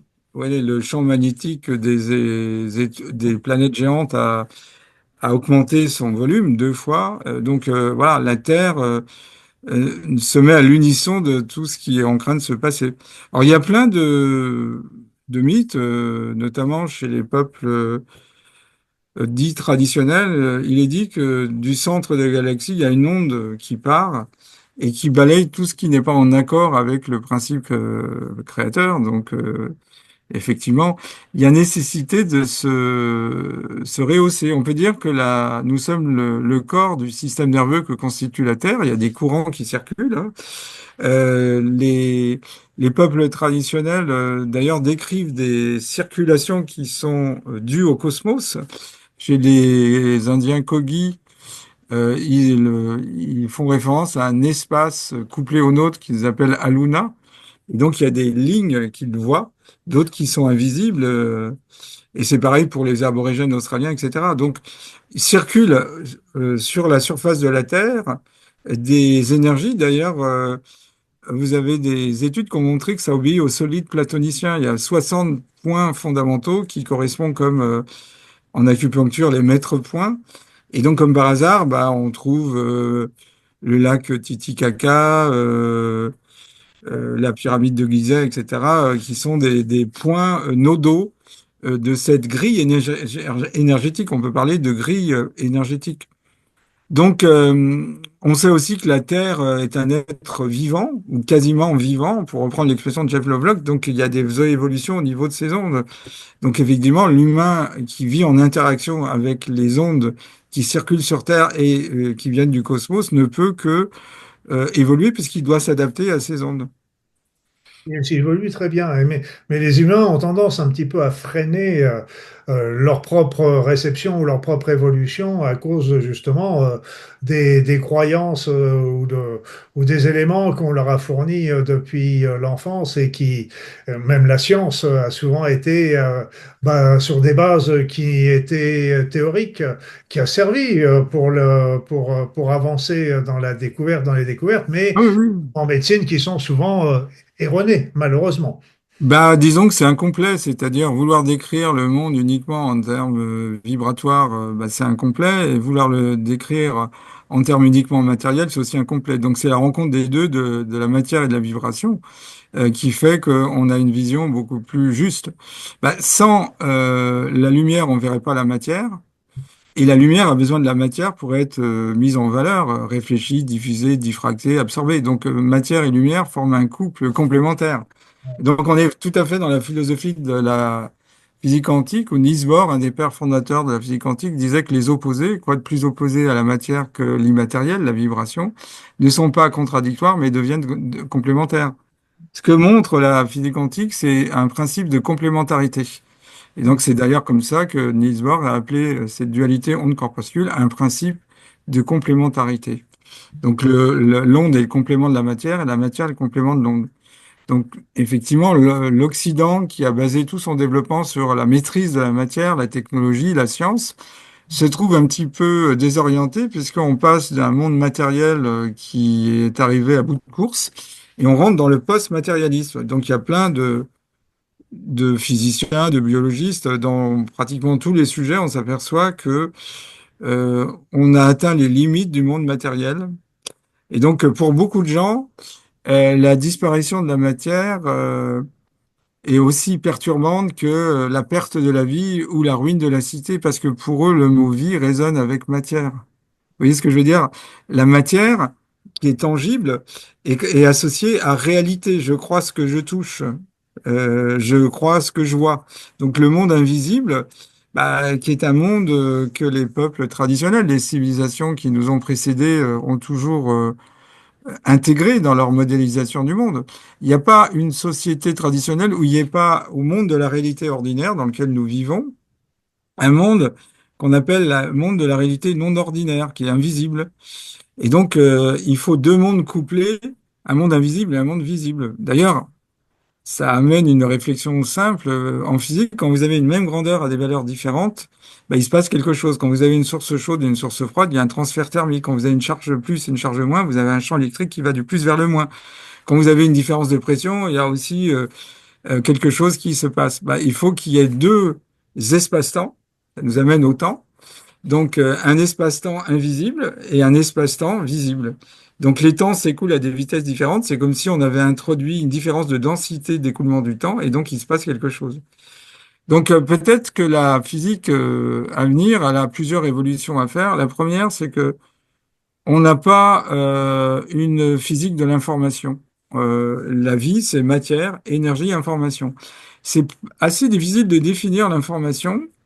Étymologiquement, c'est mettre en forme, mais la meilleure définition que j'ai trouvée, c'est celle de Norbert Wiener, le père de la cybernétique, qui dit l'information n'est qu'information.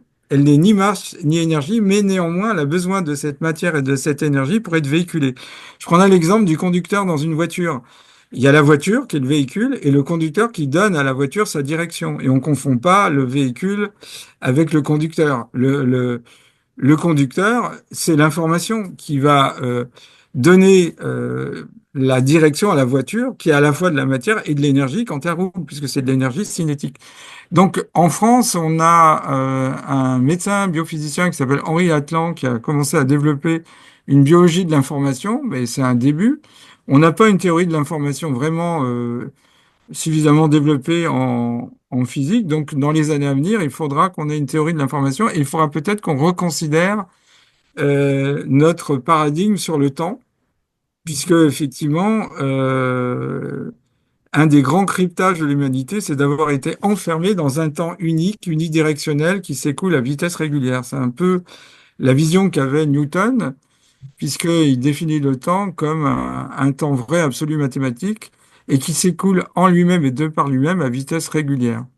Donc, ça veut dire qu'il y a quelque chose qui s'écoule, on ne sait pas trop ce qui s'écoule, mais ce qui est important, c'est que l'écoulement se fait sans accélération ni décélération. Donc, de plus en plus, des physiciens théoriciens se disent, mais s'il n'y avait pas un temps, mais des temps. Et donc, si on prend les Mayas, ils envisageaient le temps comme des rayons lumineux.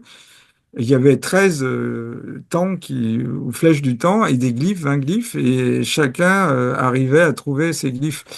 Donc, on peut très bien envisager un temps qui s'écoule lentement, qu'on pourrait appeler un passé par rapport au présent, un passé potentiel, et un temps qui s'écoule plus rapidement, qu'on pourrait appeler un futur potentiel par rapport au présent. Ah, c'est de suite, le téléphone sonne. Donc, le présent est encadré par des groupes de temps à écoulement plus lent que le présent ou plus rapide que le présent, et donc on est encadré de temporalité potentielle. Donc, ce qui fait que ce qu'on appelle le futur existe de façon préalable au présent, et le présent peut être lié au passé également, ce qui explique les mémoires inter- et transgénérationnelles. Et on justifie ainsi les peuples dits traditionnels qui demandent toujours aux ancêtres les informations nécessaires pour prendre une décision au présent et amener un futur. Parce que le présent est toujours intriqué au passé des ancêtres. Donc, je pense que le prochain souffle de la physique sera un souffle où on va changer notre modélisation du temps et notre euh, vision de la biologie va intégrer l'information. Je crois que tu avais publié il y a quelques années un livre. C'est vrai qu'on sait que ces travaux de Laurent de Gauss, une cellule cancéreuse, alors ça a été testé pour un type de leucémie qu'on appelle les leucémies à promyélocyte aigu. Si on la soumet à des transrétinoïdes, elle redevient normale. Et donc le concept d'un cancer qui se développe d'un point de vue unidirectionnel est un petit peu mis à mal au profit d'un processus qu'on appelle la réversion. C'est-à-dire qu'une cellule, c'est en quelque sorte une délinquante vibratoire. C'est ainsi que Georges Lakhovsky, un des premiers à utiliser les vibrations pour soigner, voyait la cellule cancéreuse. Et donc, en la réinformant, elle peut redevenir normale et de façon définitive. Donc, ce qui fait que l'opération, la radiothérapie, la chimiothérapie peuvent être relativisées puisque finalement, on joue sur l'information. Si on ne tient pas compte de l'information, on se dit que, à juste raison, une tumeur va dans un sens unidirectionnel et pour arriver à l'arrêter, bah, faut soit opérer, exérer chirurgical, soit faire de la radio, de la chimio. Et je pense que dans les années à venir, ce type de traitement sera remis en cause parce qu'on intégrera l'information à ce niveau-là. D'ailleurs, curieusement, le corps devrait être modélisé. Toutes nos cellules reposent sur un tissu conjonctif.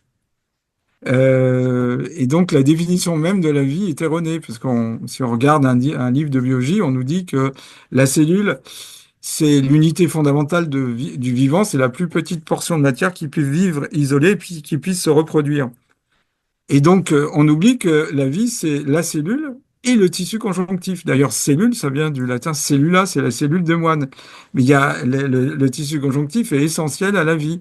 Et ça ressemble étrangement au tissu spatio-temporel que les astrophysiciens ont mis en avant, ont modélisé. Einstein le premier avec la relativité générale, c'est-à-dire l'espace serait une sorte de toile de trampoline sur lequel on met des objets célestes plus ou moins lourds et qui vont déformer cette toile de trampoline. Bah, une tumeur, quand elle se développe excessivement, ça déforme notre tissu spatio-temporel, qui est le tissu conjonctif, et donc ça a des conséquences. Donc je pense que dans les années à venir, l'intrusion d'autres disciplines, alors la médecine a beaucoup profité de la physique à travers la radiologie. C'est assez étonnant de voir, par exemple, vous avez un beau cliché de RMN, donc c'est de la physique quantique, la physique du noyau, résonance magnétique nucléaire, et le cancérologue, quand il reçoit un beau cliché, en quelques secondes, il va passer d'une physique quantique qui lui a apporté le cliché qui permet de bien visualiser la tumeur, la localiser, voir la gravité, etc., etc., à une stratégie de traitement qui relève de la physique du 19e siècle, c'est-à-dire exérèse chirurgicale, on amène la masse, radiothérapie, on agit par la matière sur la matière, euh, non, radiothérapie, on agit par les ondes sur la matière, et chimiothérapie, on agit par la matière sur le tissu. Oui, oui, bah, de toute façon, bon, on va pas critiquer ce qui a servi beaucoup dans les soins et qui sert toujours pour les soins. Et maintenant, on a aussi tout ce qui est l'immunothérapie qui s'est aussi beaucoup Oui, développé. oui, bien Et sûr. en fait que c'est vrai que j'avais sorti un livre, et j'en ai reparlé dans un de mes derniers livres d'ailleurs, de ces phénomènes de réversion cancéreuse dont un certain nombre se font même spontanément au sein des tumeurs. Les guérisons miraculeuses ou dites miraculeuses, ou c'est à peu près en cancérologie une guérison sur 100 000 patients. Mais on a des cas Pas de guérison miraculeuse. On parle de rémission spontanée ou de guérison inattendue. Mais par exemple, dans certaines... attention à tes termes, Philippe. Donc, il faut à un moment donné Un arriver dosage, à... oui. Voilà. Alors, en dernier, parce qu'on a parlé de plein de choses là aujourd'hui, donc il y a beaucoup de choses qui changent, beaucoup de choses qui sont en cours de transformation, avec la chute de l'Occident, avec l'arrivée de l'IA, avec cette physique quantique qui va s'installer aussi progressivement dans un certain nombre de domaines, et on a parlé beaucoup de la médecine. Donc je dirais, quel serait ton conseil pour que les personnes qui nous écoutent se préparent justement à tous ces changements qui sont en cours et puissent les vivre, je dirais, d'une manière plus sereine, parce il va y avoir surtout, il va y avoir des choses qui vont tous nous bousculer, c'est clair. Bah, je crois que si j'étais le principe créateur et que je voulais que mes créatures évoluent, peut-être que je les amènerais au bord du gouffre. C'est-à-dire que la solution, elle est spirituelle. Alors, dans tout ce qu'on a dit, effectivement, on n'est pas en train de faire une critique du passé. Ça a été des étapes nécessaires, comme la cancérologie actuelle a été une étape nécessaire. Mais effectivement, on s'ouvre à d'autres dimensions parce que la science avance. D'ailleurs, Victor Hugo disait, la science cherche le mouvement perpétuel, mais le mouvement perpétuel, c'est elle. C'est elle. Elle avance tout le temps. Elle avance en se raturant elle-même. Donc, la dimension spirituelle, je vois par exemple de plus en plus de gens sont intéressés par la spiritualité. Et dans les cas extrêmes, je vais prendre un exemple, ce qui m'avait fait sourire. Avec deux amis, on avait décidé de faire une croisière plusieurs jours sur un bateau. Puis à un moment donné, il y a une grosse tempête. Et on avait un bateau qui n'était pas non plus si solide que ça, et on s'est demandé si on n'allait pas y passer. Et sur les trois, il y en avait un qui s'était déclaré athée, voilà. Et qu'est-ce qu'on a vu? Avec étonnement, qui s'était mis dans le cockpit et il s'est mis à prier. Donc spontanément, alors qu'il s'était déclaré athée, il a fait appel à une dimension supérieure, comme s'il y avait une espèce de sursaut. Parce que voyait pas d'autre solution que celle de s'en remettre à plus fort que soi, à une dimension supérieure. Je pense que de plus en plus, il va y avoir cette dimension spirituelle et ça m'amène à vraiment envisager une autre façon d'envisager l'avenir. Évidemment, on peut manifester, on peut mettre dans sa vie des oppositions, mais si effectivement le futur précède le présent, bah, ça serait bien d'aller choisir un futur dans lequel on se sent à l'aise. Donc, c'est un peu la mort de l'Occident, mais c'est aussi la mort de nos croyances qu'on est en train de vivre. Il y a une espèce de mise au point, vous voyez, sur tout ce qu'on doit abandonner et ce qu'on est prêt à accueillir. Et donc, la dimension spirituelle, c'est un peu ça. On dit que philosopher, c'est apprendre à mourir. Mourir à quoi? À ses croyances, à ses certitudes. Donc, on est amené à mourir aussi en tant qu'occidentaux à toutes ces croyances auxquelles on avait adhéré plus ou moins fortement, mais qui sont fondamentalement remises en cause. Et donc cette dimension spirituelle, ça nous amène à rejoindre un peu les peuples traditionnels, hein, qui ont toujours envisagé un univers invisible, s'en remettre à l'univers invisible. Et c'est un peu ce que je vois, c'est un peu une bataille du temps qui est en train de se mettre en place sur la planète. Il y a la vision que peut avoir le Forum économique mondial, où effectivement on veut nous amener dans un système extrêmement fermé, les villes 15 minutes, beaucoup de choses qui sont de l'ordre de l'interdit. Vous n'aurez rien, vous serez heureux, etc., etc.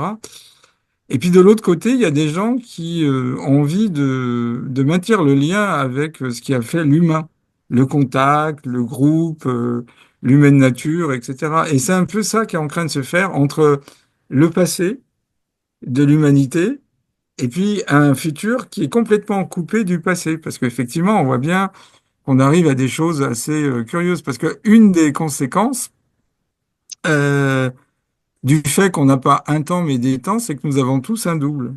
C'est-à-dire qu'on vit simultanément ici-bas, mais en même temps, on est lié. Et cet autre nous-mêmes est informationnel et il est en mesure d'aller trier ses futurs potentiels qui sont les meilleurs pour nous. Le fait que notre double soit lié à un espace-temps, où le temps s'écoule plus lentement, fait que lui, il a une vision différente de nous. Ses émotions de base sont hautes. C'est la joie, la bienveillance, c'est pas la colère, la peur, le stress, l'anxiété, l'angoisse. C'est autre chose. Donc, s'en remettre à cette dimension supérieure, ne pas mettre de doute et lui demander d'aller chercher les meilleurs futurs potentiels pour nous deux. Finalement, quand on regarde sur la Terre, il y a les gens de pouvoir, ça représente un tout petit pourcentage. Alors on s'est rendu compte que ceux qui ont une soif de pouvoir sont souvent dans la catégorie perverse narcissique, hein, voilà, je ne vais pas développer plus. Et puis la grosse majorité des gens bah, ont envie de vivre paisiblement, ont envie de vivre en bonne entente avec les autres. Moi, j'ai voyagé, j'ai visité un certain nombre de pays. Moi, j'ai vu une humanité bonne, qui n'avait pas envie de nuire à son prochain et qui, bon, évidemment, avait pour objectif de privilégier sa famille, mais sans être forcément nuisible pour les autres. Et donc, il faut revaloriser l'humain parce qu'on a tendance à considérer que l'humain est le cancer de la création. Non, je pense que il y a une toute petite, un petit pourcentage de gens qui, pour se sentir exister, ont besoin d'imposer une forme de dictature mondiale. Et bon, pour l'instant, ils ont raté vraiment leur coup parce que la mondialisation n'aurait pu fonctionner que si l'ensemble des pays avaient pris le train en marche. Mais il commence à avoir une, euh, une tension. Et donc, on a les BRICS, les globalistes, les mondialistes. Bon, malheureusement, en Europe, on est plutôt dans le camp des mondialistes pour l'instant. Mais je pense que la dimension spirituelle amènera des meilleures potentialités. C'est à la portée de tout le monde, ça coûte rien. C'est indépendant de la culture et de l'intelligence des gens. C'est tout simplement un élan du cœur qu'il faut mettre dans sa vie pour que les choses s'arrangent. C'est comme une dilution homéopathique. Je crois qu'à chaque fois qu'on se laisse aller à une colère, à une angoisse, à un stress, à une tristesse, à une dépression, bah, on pollue. C'est ce que disent d'ailleurs les peuples traditionnels. Par exemple, un peuple avec qui j'ai beaucoup travaillé, les Arhuacos et les Kogi, deux peuples qui vivent dans la Sierra Nevada Santa Marta, ils ont un espace invisible qui s'appelle la Luna. Ils disent que nos pensées ont pollué à Luna et qu'on faut dépolluer à Luna. On dépollue à Luna par des danses, des rituels, mais aussi en changeant ses pensées. Donc on doit se déprogrammer et abandonner comme un serpent qui mue, qui abandonne son ancienne peau pour se fabriquer une nouvelle peau. On doit se fabriquer de nouvelles croyances, repactisées avec cette dimension humaine qui fait que, comme disait Aristote, l'être humain a toujours été un animal de groupe. On est fait pour vivre ensemble et en bonne entente. Et on n'est pas fait pour vivre en guerre. C'est un message simple. C'est un peu le message que tous les éveillés, entre guillemets, ont donné dans leur époque. Tu feras pas à autrui ce que tu voudrais pas qu'on te fasse. Tu essayeras de vivre le plus en équilibre avec la nature et avec les autres. Et tu ne penseras pas à tuer l'autre en pensée ou en acte. Vous voyez, ces trois points qui sont fondamentaux. Magnifique, magnifique Philippe. Je suis complètement en adéquation avec ton langage et je te rejoins complètement. Et c'est vrai que cette période actuelle, moi, je présente ça souvent comme un fil, tu vois, qui se tend, où d'un côté on a ce qu'on nous impose avec la géopolitique actuelle, et puis on a les aspirations profondes vers la spiritualité, comme tu le dis. Et je pense sincèrement que pour vivre et passer cette époque très particulière, la spiritualité est une des meilleures clés qui soit, et on peut même avancer encore un peu plus loin sur l'amour. Je pense Oui, vraiment que oui, bien sûr. ça peut être un beau mot de la fin, mais je te laisserai encore un petit mot de la fin à la fin, justement. Oui, oui. Avant, parce que je vois le temps qui passe et on aurait tellement de choses encore, et tu as encore tellement de choses à dire que c'est génial. Mais on va revenir d'une manière un peu plus pragmatique sur toi. Hmm. En fait, au travers de tous les discours que tu viens de tenir et là, les spectateurs pourront apprécier ton immense savoir et ta culture qui est intarissable, je dirais, quelque part. Et donc, toi, tu les transmets. Tu les transmets à travers tes formations, hein, donc, il y a l'unité du savoir, et à travers des consultations individuelles. Je te répète que les liens seront sous Oui, la oui. vidéo avec la présentation. Donc, tu pourrais nous parler un petit peu de Oui. cette transmission d'enseignement? Oui, voilà. Alors, je fais des petites formations. J'en fais une le 3 et 4 mai à Annecy, exactement Métais. Voilà, vous trouverez sur mon site unitédusavoir.com toutes les informations. Donc c'est sur le double quantique, comment utiliser le double. Après, j'ai deux formations. J'ai l'unité du savoir. Alors ça paraît un peu pompeux comme titre, unité du savoir. C'est tout simplement relier le savoir des sciences humaines et des sciences dures, parce qu'effectivement, les sciences humaines vis-à-vis des sciences dures paraissent molles et les sciences dures paraissent inhumaines. Non, il faut qu'à un moment donné, il y a une espèce de, comme la dérive des continents qui a amené ces savoirs à se séparer, il faut les réunifier. Et puis, j'ai une formation qui s'appelle Sciences et Spiritualité, où on déduit les lois spirituelles du monde entier par rapport aux lois de la matière. Et donc, on s'aperçoit que ça soit la chrétienté, la religion musulmane, la religion hébraïque, pour parler des trois religions monothéistes, l'africanisme, le taoïsme, le shintoïsme, et bien d'autres religions, ou par exemple les religions qu'on pratiquait dans l'Antiquité, je pense en particulier à l'Égypte antique, ont un fondement commun. Après, ça c'est, comment dirais-je, il y a eu une migration des gens, et puis voilà, on a le fragment d'un discours disparu. Je pense que voilà, on est amené à mettre du et. Voilà, c'est un peu comme notre cher président, et en même temps, c'est un et, mais un vrai et inclusif, pas un et qui met les concepts en opposition et en brouillage. Je crois qu'on est amené à ne plus avoir cette opposition entre rationalité et religion. Einstein lui-même disait que la science sans la religion est boiteuse et la religion sans la science est aveugle. Donc il faut les deux, voilà, il faut les deux. D'ailleurs, Einstein il était un mystique, hein, c'est un grand lecteur de Elena Petrovna Blavatsky et bien d'autres auteurs. Donc il y avait cette dimension spirituelle qu'on retrouve d'ailleurs chez beaucoup de pères fondateurs de la physique quantique, où on a chez Schrödinger un, un intérêt pour la philosophie grecque et puis, chez Werner Heisenberg, un intérêt pour le Tao. Donc, il y avait cette dimension, quoi. Parce que tout simplement, quand ils ont découvert ce nouveau continent, qui était la physique quantique, où on avait un et, onde et corpuscule, ils se sont rendus compte que les philosophies asiatiques avaient réussi à être dans l'Advaita Vedanta, la non-dualité, et donc, c'est un peu une mise en pratique équationnelle dans la non-dualité. Et donc, c'est ça qui les a un peu surpris et qui les a amenés à aller chercher à travers ces spiritualités, ces textes, les écrits védiques, des confirmations de ce qu'ils avaient découvert. Et ils ont été très surpris de voir que des gens avaient compris ça sans forcément passer par la déconstruction de la matière, l'atome, etc.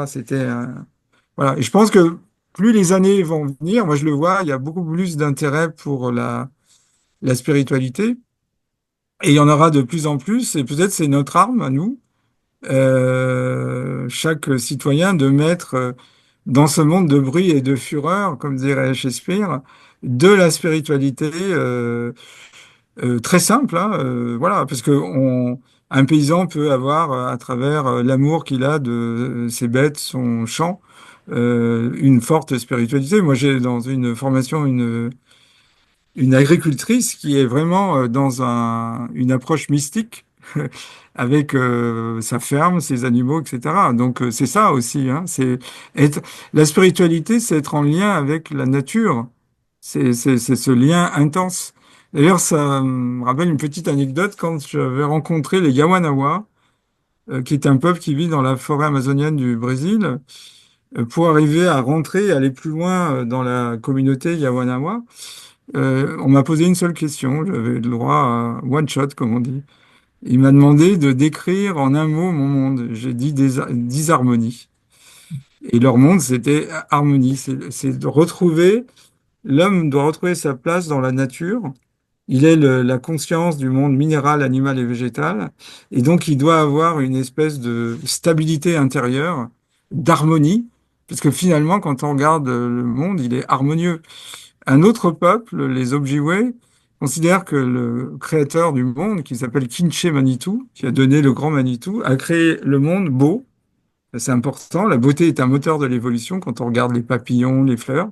Ordonnée et harmonique. Harmonique aux deux sens du terme, c'est-à-dire au sens musical, vibratoire, acoustique, et également dans l'harmonie des proportions, le rapport des proportions. Et donc le monde est beau, ordonné, harmonique. Et donc si l'homme veut être en lien avec ce monde beau, ordonné, harmonique, il doit être beau intérieurement. L'éthique, c'est l'esthétique de l'âme. Donc il faut que l'Occident retrouve son esthétique intérieure, l'esthétique de son âme, et retrouve l'harmonie qui a fait sa renommée à une époque et qui malheureusement, avec le temps, a donné plutôt une vision plus déconstructrice et désharmonieuse. Voilà. Ben, Alors, vous retrouvez toutes les informations, bah, je te donnerai mon site, unitésavoir.com. Vous y trouverez toutes les informations pour cette formation sur le double quantique, sur l'unité du savoir et sciences et spiritualité. oui, oui.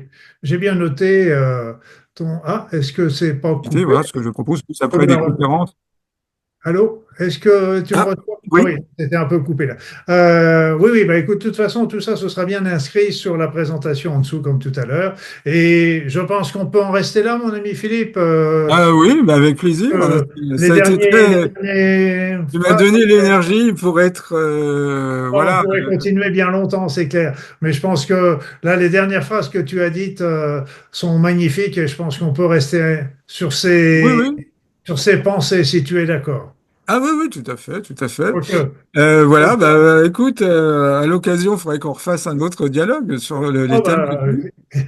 ce sera toujours avec plaisir, en présentiel ou par Zoom, ce sera toujours avec plaisir. En tous les cas, je te souhaite le meilleur et puis bah, je te Et dis toi aussi, je te souhaite le meilleur dans ce que tu entreprends et puis bah, vive la vie, hein. Comme et disait, voilà. Et au revoir à toutes les personnes qui nous ont écoutés et j'espère que ça vous aura, je suis sûr que ça vous aura intéressé. Je vous souhaite à toutes et à tous le meilleur dans votre vie. eh ben, moi aussi, le meilleur à chacun de nos auditeurs et une vie la plus agréable possible.